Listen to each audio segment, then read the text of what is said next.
The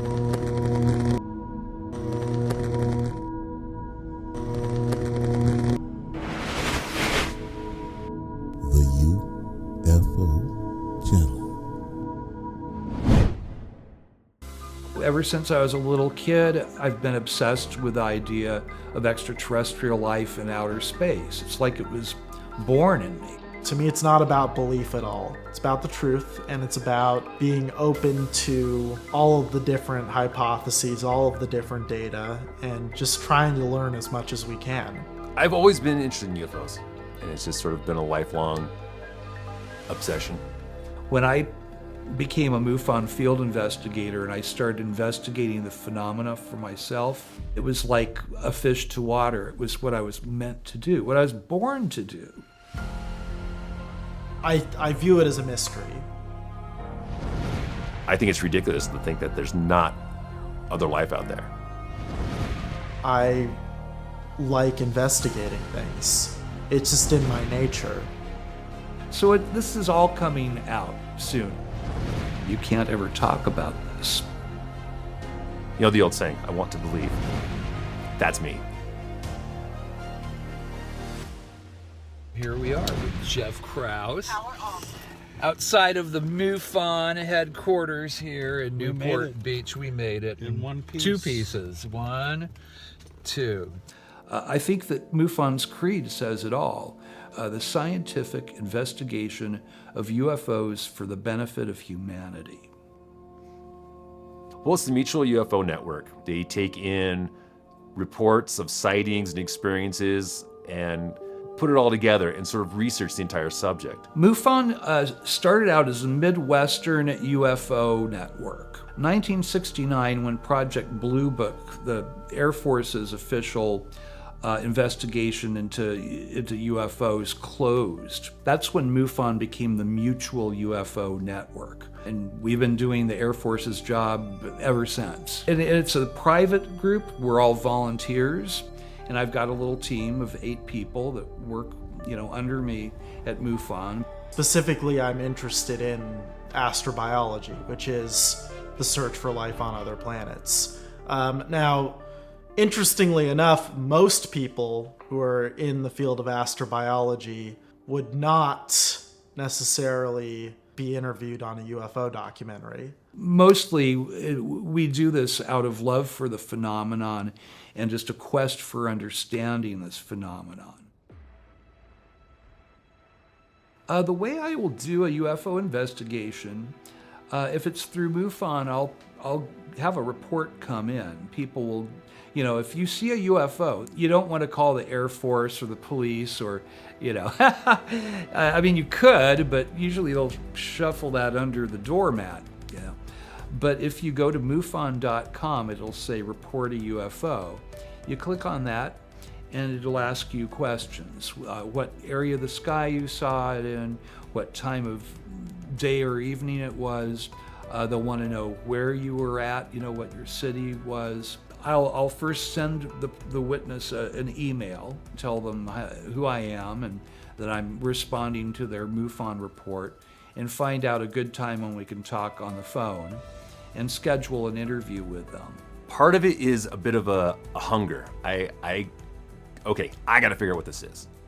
I'm gonna do my best to research and find it out. I'm gonna go through newspaper reports. I'm gonna search the internet for sighting reports from other organizations or from, even social media, anything like that. I'm gonna do everything I can. I'm gonna look at local flight paths. I'm gonna look at everything I possibly can find to try to determine what it might have been. If more people see the same thing, then that's good too, especially because you have more perspectives to go off of. And you can find which details match in every account. When I start to get that going where I'm not sure what it is yet, and so that sort of feeds itself. The more exciting it is, the more work I have to do. And then there comes that moment when I can't say, and I sit on it for a while. It bothers me, it eats away at me, because I don't want to close that report. I don't want to tell that witness, and I don't want to tell the other people in the organization. For sure, that's an unknown. I sit on it and I worry on it for a while. And I think I'm like, and I'll leave it, I'll come back to it the next day. I'm like, no, I gotta know what this is. Like, I gotta say what it is or what it's not. And that gets even more exciting, but it's also nerve-wracking. Okay, if somebody has just a UFO sighting, right? Like, I mean, it's always a huge thing when you see a UFO. If it depends on how distant it is. If it's something that was really in the distance, then it's just like a visual thing. And you know, it's like if you saw anything else in the distance.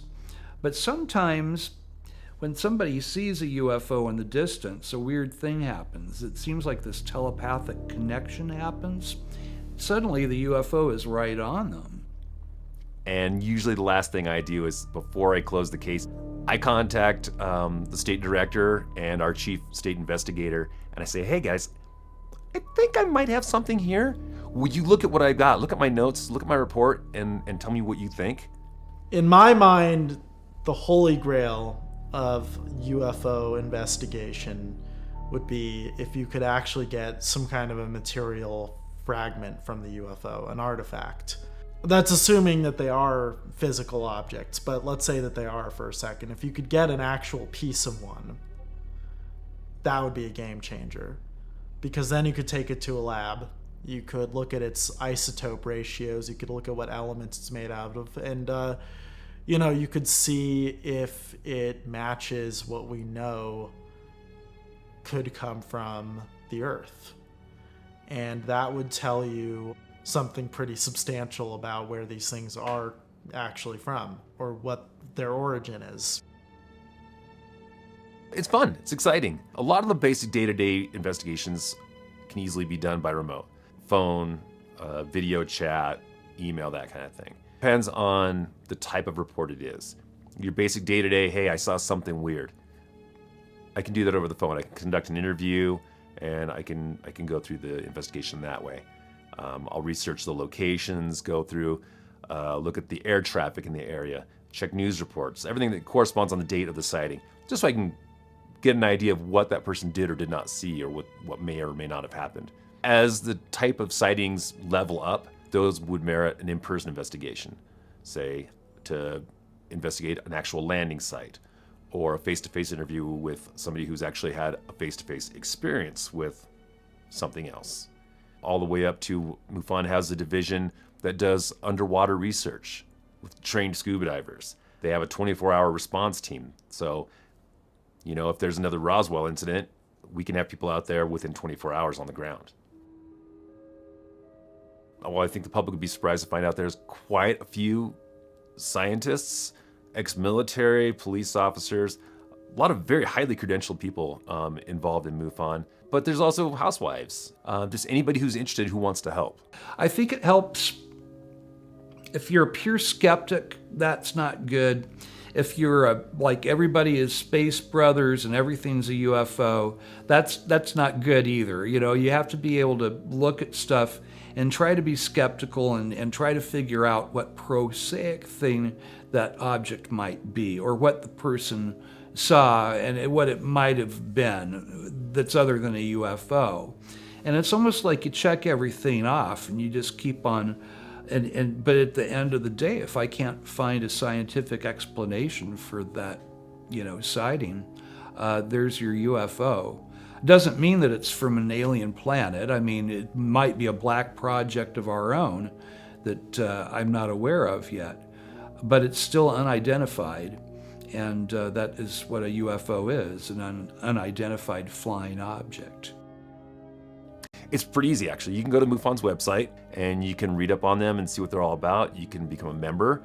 There's a little membership fee and you get a newsletter, and there's different levels of membership. After a couple of years, I decided I wanted to get more involved, and I applied to be an investigator. And there's a whole training process to that. You sign up, you do the training, you take tests, and eventually you get certified as a field investigator. But that's pretty much how we do it. We have generally 3 months limit to how long we can take on a case. I had somebody, you know, put in a UFO report that was a rocket launch from Vandenberg the other night. He just happened to be in a boat off of Catalina Island, and it looked really strange. And, the SpaceX launches do look strange. Now the whole, bottom stage will go and land back on the landing platform. And so you got all kinds of activity, and you can see that all in the sky. I can understand why this person thought it was a UFO. I wrote the guy a really nice email and told him what it was he saw. But I said, if you want, you can still talk. We can talk. Just let me know. Send me an email back, and I'll, explain it a little better to you. But, we knew about this rocket launch, and we were expecting people to report it. The vast majority of the people I've spoken to are excited about it. They want to know, like, what was it? What did I see? What is it? Did anybody else see it? They want to know, what did you think it was? I've talked to a couple people who were just thrilled that they even had the opportunity, that the thing happened to them, that they saw this, or that they had this contact. Some people do ask me directly, what was this? Because they feel like when they speak to me, they speak to someone from MUFON, they think, we're the experts. We should know. But we don't always know. And that's kind of the point. We don't know. We want to know. We're trying to gather enough information from all these different sources, from all these different reports, so that we can say, it is this, or it is this. We can't always say that. My favorite reports are the ones that we classify as unknowns. An unknown is basically when you cannot definitively say what it was or was not. There's a situation where somebody saw something, maybe they might even have photographs, and you can, within a certain percentage of reasonable doubt, say, that was an airplane of some kind. I can't tell you what kind it was, I can't identify it, but it was a man-made vehicle of some sort, or it was a satellite, or it was whatever, a planet, a star. That's one thing. An unknown is where you can't say for sure. I can say, I'm looking at this picture and that could be an airplane? That's my favorite. Those to me are the most exciting ones because it really makes you think. You have to really do the research, you have to talk to the people, you have to look into all parts of it, and you really have to be sure you cannot say what it is or is not. They're probably the more rare cases that we get, but for me they're the most exciting ones. They're the ones that keep me interested. Yeah, a lot of them could be secret craft or, atmospheric plasma phenomenon or misperceptions. Again, most of them are. But there are still those cases where you have something flying in really aerodynamically bizarre ways, right? It's suddenly stopping at some insane G-force. It's reversing direction. I do my best to I don't want to burst someone's bubble. If someone really believes hard they saw something and they're excited about it, I don't want to break up that for them. I will do my best to explain that I can't say for sure what that is. I can't tell you that is an alien or a UFO or whatever. I can only say what I think it might be or what it wasn't. The answer is that in most cases you can't ever know that anything is for sure. But what you can do is you can at least try to rule out any conventional explanation. There's times where I absolutely have to say, yeah, it's balloons, man. I'm sorry. There was a birthday party down the street, and those are balloons that got away. And I try to make that as easy as possible. For me, it's not a matter of disappointment. I'm there to just figure out, to my best ability, what it is or what it is not. There's a lot of different ideas out there about what UFOs could be. Classified technology from this country or that country, drones, could they be just sort of people misperceiving things? Well, yeah, they are most of the time.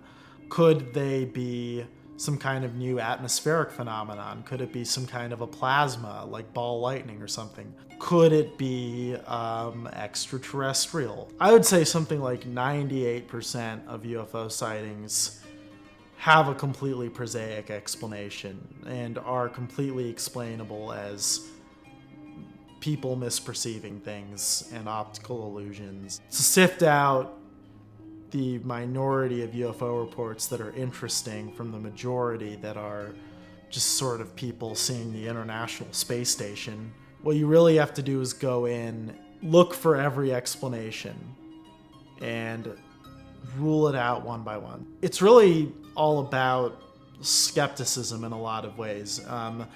And if you can't debunk it, then by definition it's a UFO. So it's one thing that I would say a lot of people kind of mistake. A UFO isn't just an unidentified, or UAP, it's not just an unidentified flying object or unexplained aerial phenomenon. It's something that's unidentified or unexplained after you've done everything in your power to explain it. Does that mean it's necessarily aliens? I know what I want it to be. I want it to be contact from other planets, from other civilizations. That's what I really want it to be. I think it's ridiculous to think that there's not other life out there. There's this idea that they call the Fermi paradox, which is like this sort of statement in astronomy of like, where is everyone? Where are all of the aliens if there's so many stars out there that could host life and so forth? Classic argument against UFOs being alien is stars are too far away. It takes too much energy to get here from another star system. And so how are they doing that? Why are they doing that?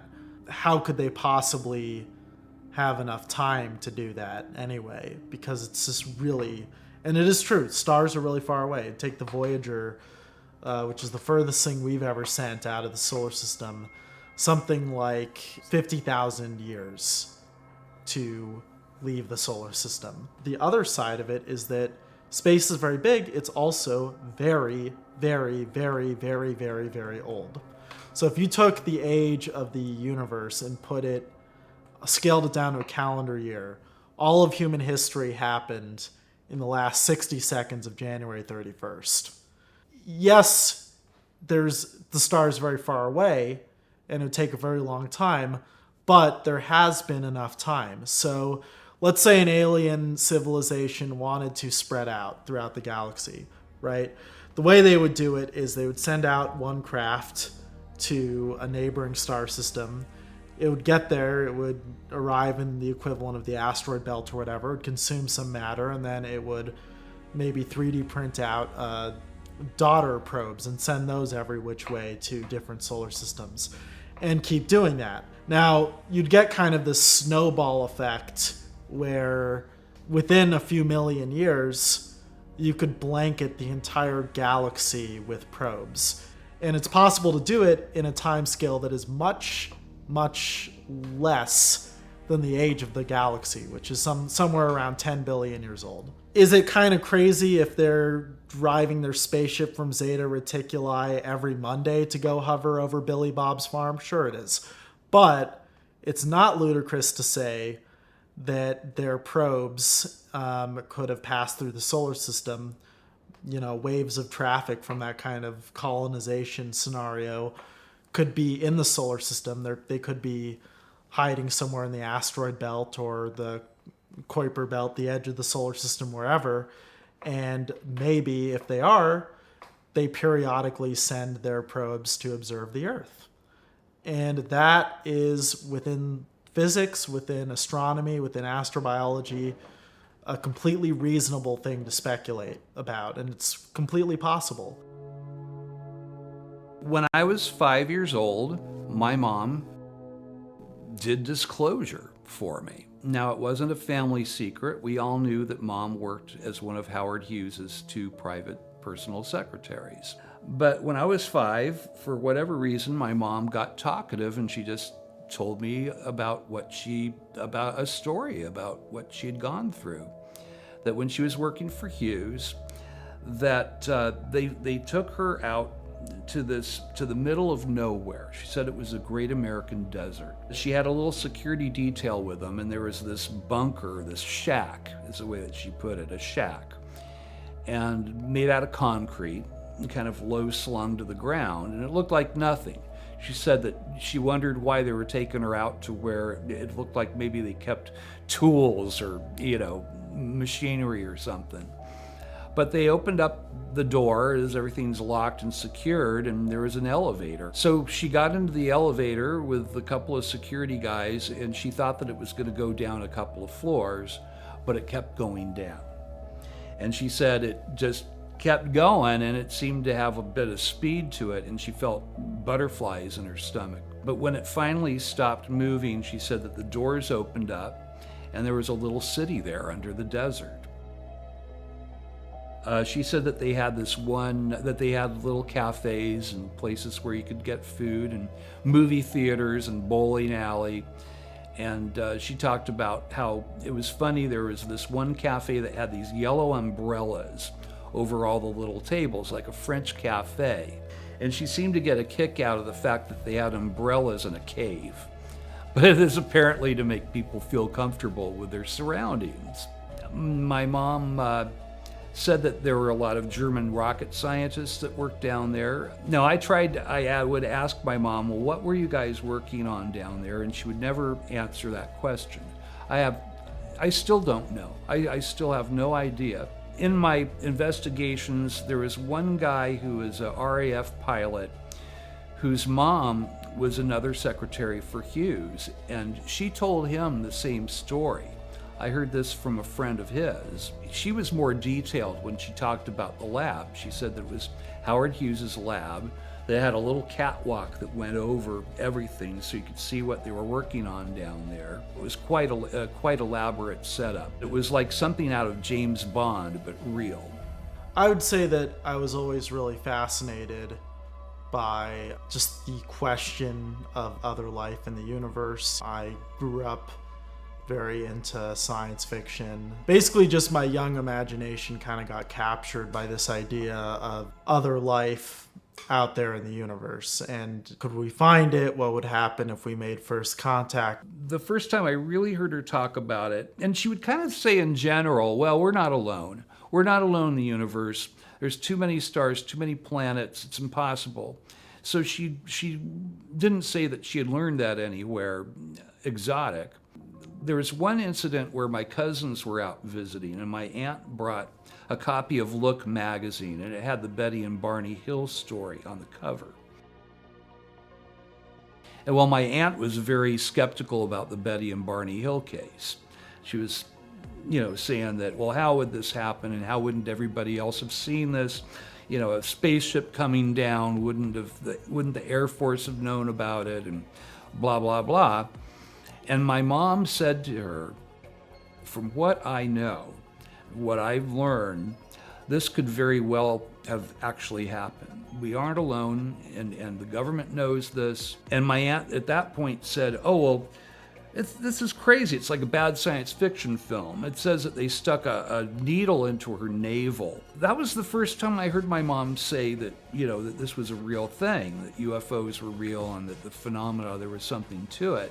When I was very little, I thought I was being visited by monsters or devils or something when I was a little kid. The whole frozen in place thing, the bed lifting off the ground, things in the room moving, weird sounds, footsteps, things like that. Being frozen in place, and I have very specific memories of things like the bed being lifted off the ground and actually being tilted so to sort of slide me out the end of the bed, that kind of thing. Because I'd been into UFOs and things like that, I started thinking that's what it was. A little bit later on, jump forward into the 90s a bit, there's a thing called the internet now. I was reading on a news group about UFO abductions because I was kind of feeling like that was what was going on. I was pretty convinced at the time. And then I found out about a thing called sleep paralysis, where you are essentially between sleep states. Your body is shut down, but your mind is still moving. Your eyes are even open, giving you the sensation of being frozen in place and almost hallucinating while you're doing it. So a lot of people will report hearing footsteps, seeing shadows around the room, activity just outside of the periphery, just outside of your vision. Turns out I've had it chronically my entire life, which isn't as common, and that's what I was experiencing. But that did feed directly into my interest in UFOs. I've talked to people who have had genuine abduction situations. That's not what I was experiencing. A lot of people think they're being abducted, and it turns out to be sleep paralysis. And I think sometimes people maybe are being abducted, and everyone tells them it's sleep paralysis when it's not. It's kind of a gray area. But that fed into my interest. It got me deep into it because I wanted to research all about it up until I figured out what this condition was. So this happened back in 2017. I was taking astronomy at the local community college. We had been observing the moon for a really long time, mapping craters and so forth. So I was trying to get the telescope trained on the Orion Nebula. And then I heard this group of people behind me, another group on a different telescope, freaking out about some object in the sky. They're going like, holy shit, what is that thing? So, I was like, okay, well, the moon and the Orion Nebula are going to be here for a few billion more years. I'm going to have plenty of other chances to look at those. This thing might not be here for another second. I better go see what it is. I walk over to where they're all pointing, and I'm standing there. And what it was this V-shaped object. It was gunmetal black, and there were 4 big circular white lights down either arm of the V. Sort of like what was seen in the 1997 Phoenix Lights incident, if you know that one. And it was just drifting along really, really slowly. One of the other witnesses said looked like it was going something like 15 miles per hour. Really low. Really, really, really low. It was started maybe level with the treetops, never got above about 1,000 feet, I would say. It was pretty big in the night sky. I would say it was comparable to if you've ever seen the full moon. And it just kept on going and kept on going and kept on going. And then after about 20-ish seconds, it kind of got to a point. And so this is where my account diverges with the other witnesses. Because I remember seeing something a little bit different from the other people that were there. What I distinctly remembered is when it got to the point where it stopped, it looked to me almost like it faded into the rest of the sky. The best way I could describe it is it was like the borders, these edges of this V-shaped craft were very sharp, very distinct. And it was kind of like the borders looked to me like they were getting almost fuzzier and fuzzier until the structure kind of faded into the rest of the sky. That's what I remember. Now, the other witnesses remember it differently. They remember just seeing it trail off until they couldn't see it anymore. So they didn't see it cloaking. What I'll say about that is that no two people are going to remember an event the same way. So if I see a car crash, I'll say it was a red Honda or something, and you might say it was orange Lamborghini. And that's an extreme example, but everyone details of any remembered eyewitness account are going to differ in certain ways. But we all agreed that it was there. We all agreed that it happened. There were 3 other people. So I was like, okay, well, I saw something weird. Didn't get a video. I'm kind of annoyed about that, especially as a scientific sort of person. I like to have evidence for things. So I said to myself, okay, I want to investigate this. I want to figure out what I saw.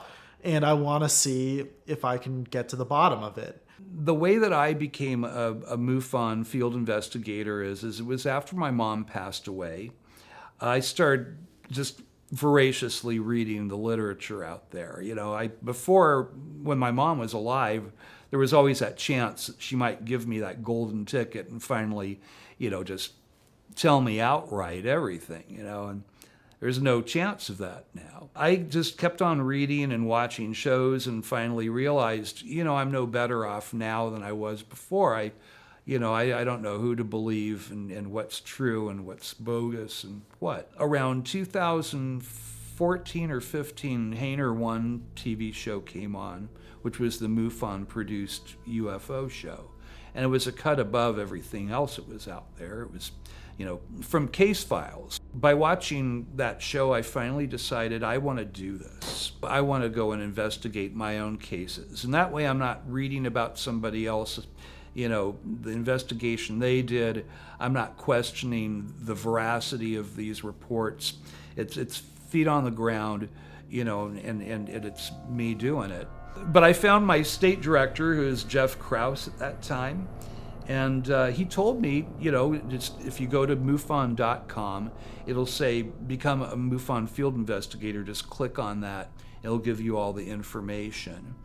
And technically, you get the Field Investigator's Handbook, which is excellent document, very professional, based on Dr. J. Allen Hynek's work and Jacques Vallée's work, and just these many, 54 years now that MUFON has been doing this. So I studied the book, and then you take a test. They do a background check on you and stuff, because you don't want, serial killers and stuff doing this. Yeah. And the next thing you know, I was a field investigator. I started getting cases. A case will come in, and the state director will assign those cases. That's what I do now, is I'll assign the cases to my field investigator team. And once in a while, I'll see one that seems like it has my name on it, I feel an affinity for, and once in a while I'll grab one for myself now still, because you're either a UFO investigator or you're not, right? So I always have current cases going, but I share the wealth now. We don't have very many confirmed cases where I could actually take a piece of a UFO into a lab and study it. But what we do have is a lot of evidence of them affecting the environment around them. So we have evidence of them bouncing radar waves off of themselves. We have evidence of them having heat signatures that can be picked up on infrared camera.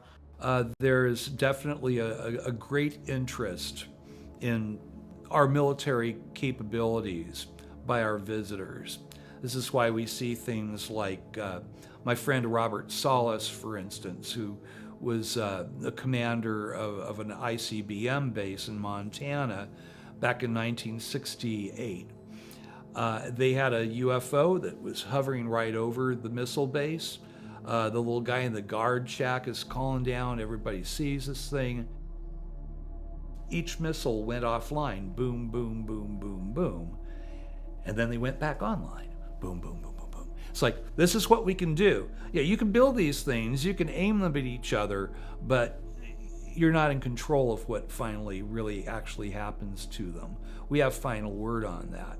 And I think it was a show of power. It was also showing us, this is a repeating thing that people hear in alien encounters, is that, nuclear weapons are evil. They will destroy humanity. People are left with visions and dreams after having a contact experience of this desolation, like the book of Revelation, but we brought it upon ourselves, is what people are always told, that this is your future if you're not careful. I heard from one interesting person recently who told me Mars isn't so much for colonization as it is a learning tool for you guys. This is what you will become if you don't change your ways. We're now at an age where data is finally being released about this stuff. Tic Tac stuff, yeah, the USS Nimitz, all of those. You had multiple eyewitnesses, and honestly, that's nothing new. That's been in the UFO literature for decades. The point is that now, the only difference now is that it's being talked about a lot more in the mainstream.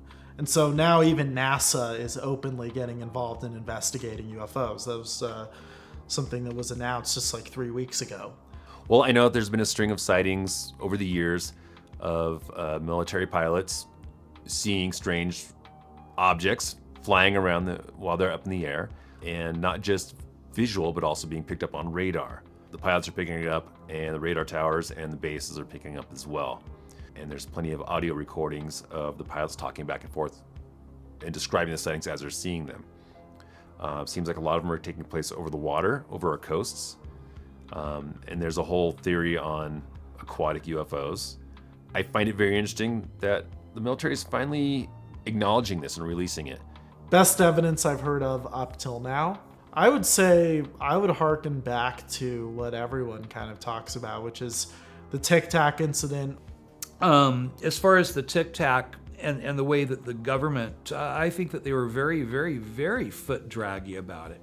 I mean, this event happened in 2004, and it wasn't until 2017 that it became public knowledge. A video got out, And there's nothing that they could say about that video. It wasn't supposed to get out. It went out privately on the sly.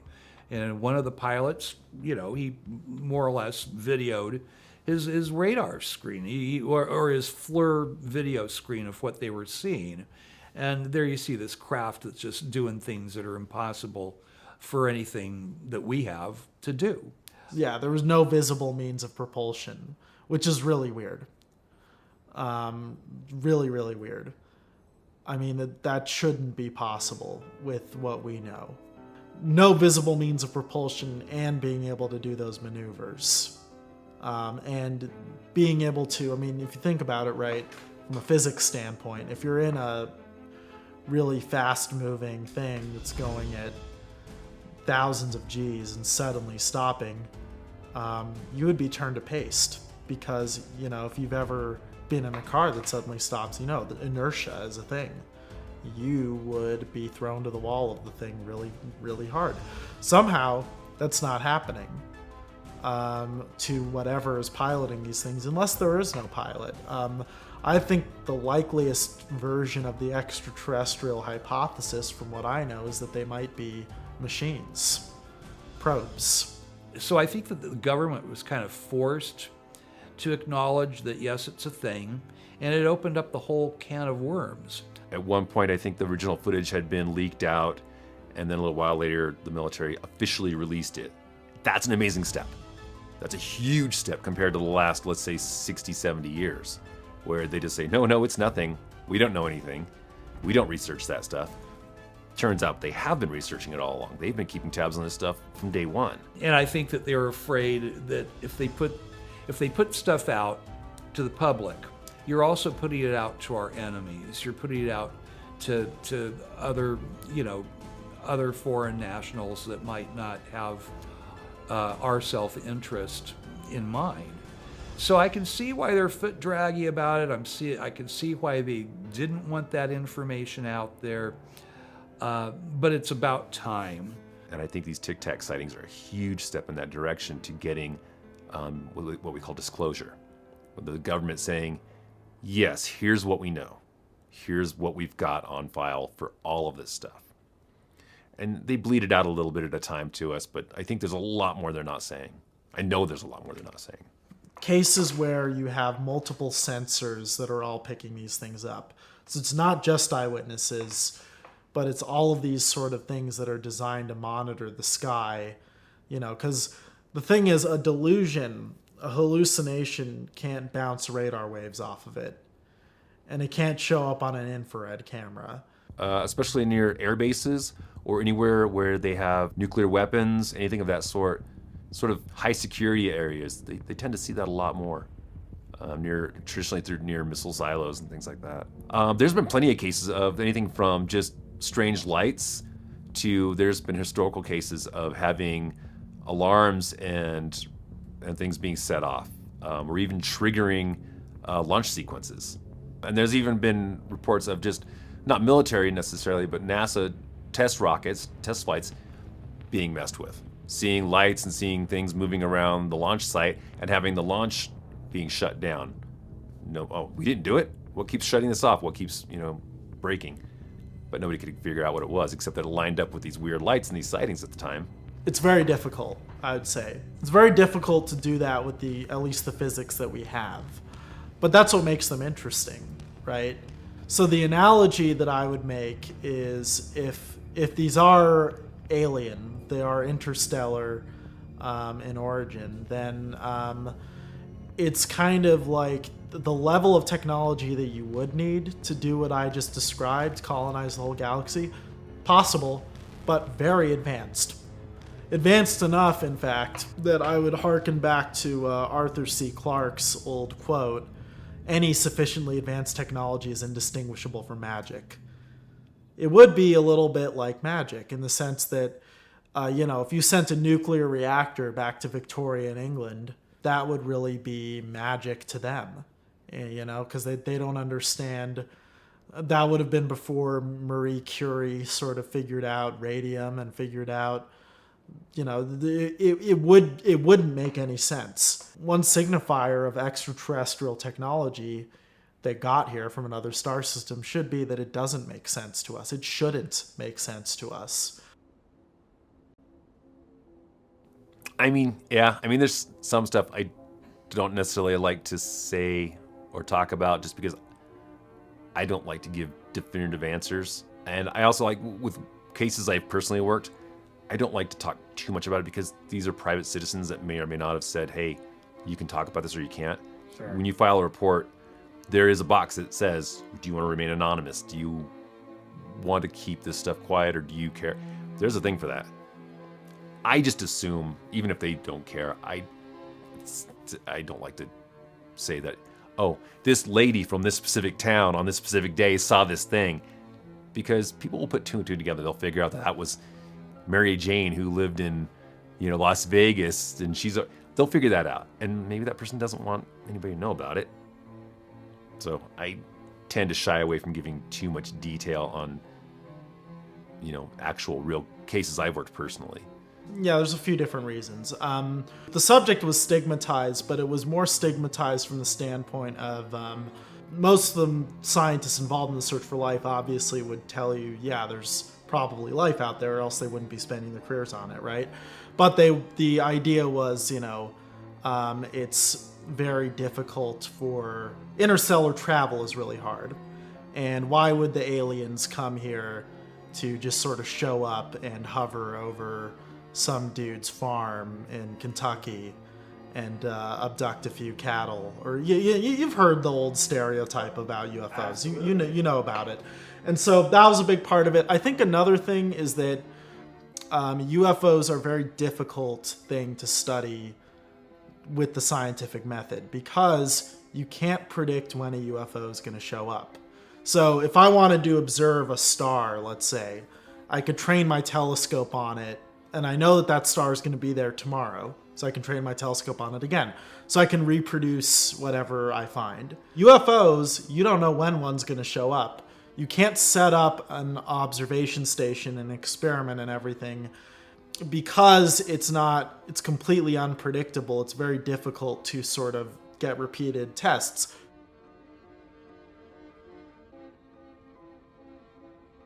This is one case that's just kind of a really interesting straight-ahead UFO case. Mufon case number 95355. Kind of blows me away, and I do, keep in touch with the main witness. Witness and two friends were on a weekend camping fishing trip at Lake Silverwood near Big Bear. Driving in a rural area, the witness observed a bright amber light that was flying silently and low in the distance. He noticed that the object didn't have proper FAA lights on it. So the witness pulled his truck over to the shoulder, and all three witnesses got out of the truck. They were all leaning up against the bumper of the truck, watching as the object slowly approached their position. As the object approached, it resolved into an object which the witness described as a black boomerang wedge-like shape, like a giant pair of wraparound sunglasses. By the way, I'll mention that the main witness of this case is an aerospace engineer working for a major aerospace company. All three witnesses could hear a low humming sound. We could feel it in our bones and our feet. It was quite uncomfortable. The witness's friend said that he made sure the truck engine was turned off, as he had heard that UFOs can cause car electrical problems and cause an electrical system to burn out. And that's true. We've seen that from case to case. The witness states that the object had 4 visible decks on either side facing him, that he could actually see backlit silhouettes of either people or possibly beings, standing or walking on 4 louvered decks, which were visible behind a giant window, or what looked like a giant window, which encased the front of the craft. I'm guessing it was some kind of a force field or some material that we don't know about. As the object passed over the witness, he could see 4 panels on the back, which had the look of electronic snow, like you see on an old television set that's between channels. And I've heard this in other cases too, where there's a propulsion system seen and it looks almost like the snow that you'll see on a television. The witness states that the craft continued heading on its original trajectory until it was finally lost to their sight at the visual vanishing point. Now, the witness, who was on the camping trip with his friends, he worked as a lab technician doing electroplating of circuitry boards that were used exclusively in aerospace work. Guy is sharp as a tack. No reason to make this story up. Here's some of his interview. He said, "I've never seen anything like what we witnessed that Sunday. We all saw it. My best friend who passed away last year was there as well. He didn't want to report this even though we did know about Mufon when we had our sighting. But John recently passed away, which freed me up to finally put in a sighting report about this. I don't know if it's ours or if it's theirs, but I'm hoping that you can help me because it looked like a flying aircraft carrier." I interviewed the witness. It says here, I interviewed him thoroughly 3 times over 4 months. The witness never changed his story, never embellished on what he had said. What I'll do when I speak with somebody, like in this case, there was only one main witness left. So I'll kind of cold call the person and have them repeat so that, you know if somebody's reading from a piece of paper or if they're embellishing or making something up or if they're telling you something from memory. This guy had just all the emotions that you would have if you had seen something amazing like that. He said, "We were all talking to each other about what we were seeing. We were excited and scared as well, as you could imagine. We could see columns from deck to deck, and on the most upper deck, we could see humanoid figures moving around. We were saying things like, 'Look at that guy. Is he driving that thing or what?' And it looked like somebody was shining a light up at it, like the UFO that was seen in China. There was a similar sighting that was seen in Beijing airport a few years ago. Everything around us seemed to be crackling. I could feel my insides humming. Thinking of it now, I'm really glad that I turned off my truck. As we were looking at the back of the craft, there were 4 boxes that were louvered and they shimmered like a road on a hot summer day. The boxes looked like a TV when there's no channels on, black and gray from top to bottom of the craft. When I worked in aircraft, I was once in the world's largest building in Everett, Washington. I was an aircraft hangar there, and this would not fit in there. The ceiling would have collapsed with all the structures having to be removed to fit it in. The way that I closed this case was, I said witness was to the point, lucid. He never diverted from his original interview and his statements. He recounted his experience from memory and never stumbled around in recounting his sighting, as if recalling a remembered incident. Witness has worked for many years as a technician in the aerospace industry, having originally worked in electroplating components in his grandfather's company. Considering the witness's background in aerospace and the witness's composure and the levels of emotion while describing his sighting to me during the 4 methodical interviews I conducted with him, I believe the witness was describing a remembered event that he could not explain. And I closed this as an unknown aerial vehicle, a UFO. That's one of my favorite UFO cases. It's just no abduction, no beings except possibly, and I wonder what this was, Could it have been time travelers? Was that us from the future? It has kind of a human craft look to it, the aircraft carrier thing. I could kind of see that, in his illustration. But certainly, I don't think it's something that we have now, or if it is, it's quite secretive. I've been told time and time again that, the more you do this, the more involved you get with UFO research, you tend to start having those experiences. Like you pop up on their radar somehow, whoever they are. They realize you're interested and you're poking around, so they poke back eventually. I haven't had that happen yet. It's a little frightening, depending upon the degree of poking that's being done. But I do want to experience that for myself.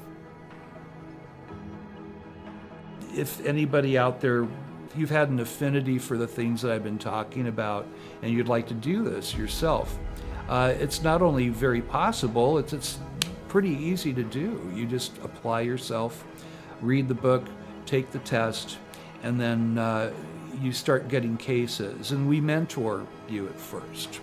We have a mentorship program that we do that kind of gets people up to square when they first join, and before you know it, you're going out on cases. 90 to 95% of cases are prosaic objects that people misidentify. But that 5 to 10% that I can't explain, that's what keeps me going and keeps me doing this day in and day out. I don't foresee a time in my life where I won't be doing this. I've got the bug, I love it, and you can do it too. And that's kind of the point of it too, is that MUFON's a safe place to submit these reports. You can absolutely do it anonymously if you want. You don't have to give your personal information if you don't want to. You can check the box that says, keep my name out of this. Don't contact me. I'm just giving you this information because someone needs it. Absolutely free to do that. You know the old saying, I want to believe. That's me. I think that's really what it's all about in the end. It seems to be working now because, I've got a team working under me, and I've got, speaking engagements, and I get to tell people about this amazing phenomena, which is like magic, but real, And I love it. I love it. There's no way I'll ever not be doing this.